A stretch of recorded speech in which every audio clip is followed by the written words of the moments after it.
आज हम मध्य प्रदेश की कर्क रेखा के बारे में पढ़ेंगे। हम जानते हैं कि मध्य प्रदेश में कर्क रेखा 5 संभाग और 14 जिले से होकर गुजरती है। अब इसको कैसे याद रखना है, हम वो तरीका सीखेंगे। तो सबसे पहले हम जान लेते हैं कि कितने संभागों से होकर कर्क रेखा गुजरती है।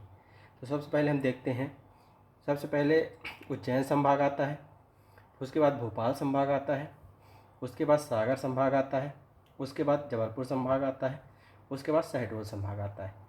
तो 5 संभाग और 14 जिले से होकर गुजरती है। तो हम देखेंगे 14 जिले आसानी से, एकदम आसान तरीके से हम कोशिश करेंगे याद करने के लिए। तो सबसे पहले हम देखते हैं उज्जैन संभाग में। तो उज्जैन संभाग में 3 जिले आते हैं। तो उसके लिए मैंने एक ट्रिक बनाई है। उसके लिए क्या है, रउआ शब्द। तो भोजपुरी फिल्में आप देखे होंगे, भोजपुरी में आपको रउआ बोलते हैं। तो जब कोई घर में प्रवेश करता है या स्टार्टिंग कोई अपने घर में आता है आपके घर में, तो आप उसको आप शब्द बोलते हैं और भोजपुरी में उसको हम रउआ शब्द बोलते हैं। तो रउआ से हो गया, रा से हो गया रतलाम, उ से हो गया उज्जैन, आ से हो गया आगरमालवा। इस मैप में जो कर्क रेखा गुजर रही है, इसमें शाजापुर दिखाया गया, एक्चुअल में आगरमालवा से होकर गुजरती है। फिर उसके बाद आते हैं हम उज्जैन संभाग के 3 जिले हो गए, रतलाम, उज्जैन, आगरमालवा। ट्रिक हो गई रउआ।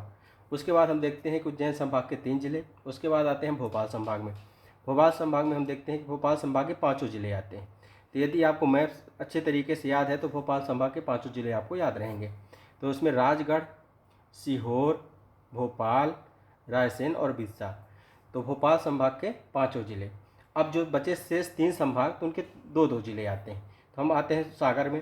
तो सागर संभाग में हम देखते हैं कि सागर संभाग में 2 आता है, सागर और दमोह। तो उसके लिए मैंने जब जिला पढ़ा रहा था तब मैंने बताया था सागर में दम, तो आदमी के अंदर दम होता है। तो ऐसे सागर और दमोह, दम से हो गया दमोह, सागर। तो सागर मतलब सागर नाम का व्यक्ति हो गया, उसके अंदर दम। तो सागर और दमोह। तो सागर संभाग में 2 जिले। उसके बाद हम आते हैं जबलपुर संभाग में। तो मैं जब आपको पढ़ा रहा था, मैप पे पढ़ा रहा था, जिले वाइज पढ़ा रहा था, तो मैंने बताया था कटनी से जबलपुर। कोई भी ट्रेन में बैठेंगे, यदि आपको कटनी से जबलपुर आना है तो पहले कटनी फिर जबलपुर, या जबलपुर से कटनी जाना तो जबलपुर और कटनी। तो इस प्रकार हम देखते हैं कि जबलपुर संभाग में 2 जिले हो जाते हैं। फिर लास्ट में आते हैं हम उमरिया शहडोल संभाग में। उसमें है उमरिया और शहडोल। तो शाह की उमर से क्या हो गया, शाह से हो गया शहडोल, उमर से हो गया उमरिया। तो शाह की उमर बीत गई, मैंने बताया था आपको। तो शहडोल संभाग में 2 जिले। इस प्रकार हम देखते हैं कर्क रेखा 5 संभाग। तो उज्जैन संभाग के 3 जिले, भोपाल के 5, सागर संभाग के 2 जिले, जबलपुर संभाग के 2 जिले, शहडोल संभाग के 2 जिले। इस प्रकार हम देखते हैं कि कर्क रेखा मध्य प्रदेश के 14 जिले और 5 संभाग से होकर गुजरती है। यदि आपको 5 संभाग याद हो जाएंगे तो आसानी से आप कर्क रेखा आप आसानी से याद कर सकते हैं। उज्जैन का थोड़ा टफ है, उसके लिए आप एक ट्रिक रखिए याद, रउआ, रतलाम, उज्जैन और आगरमालवा।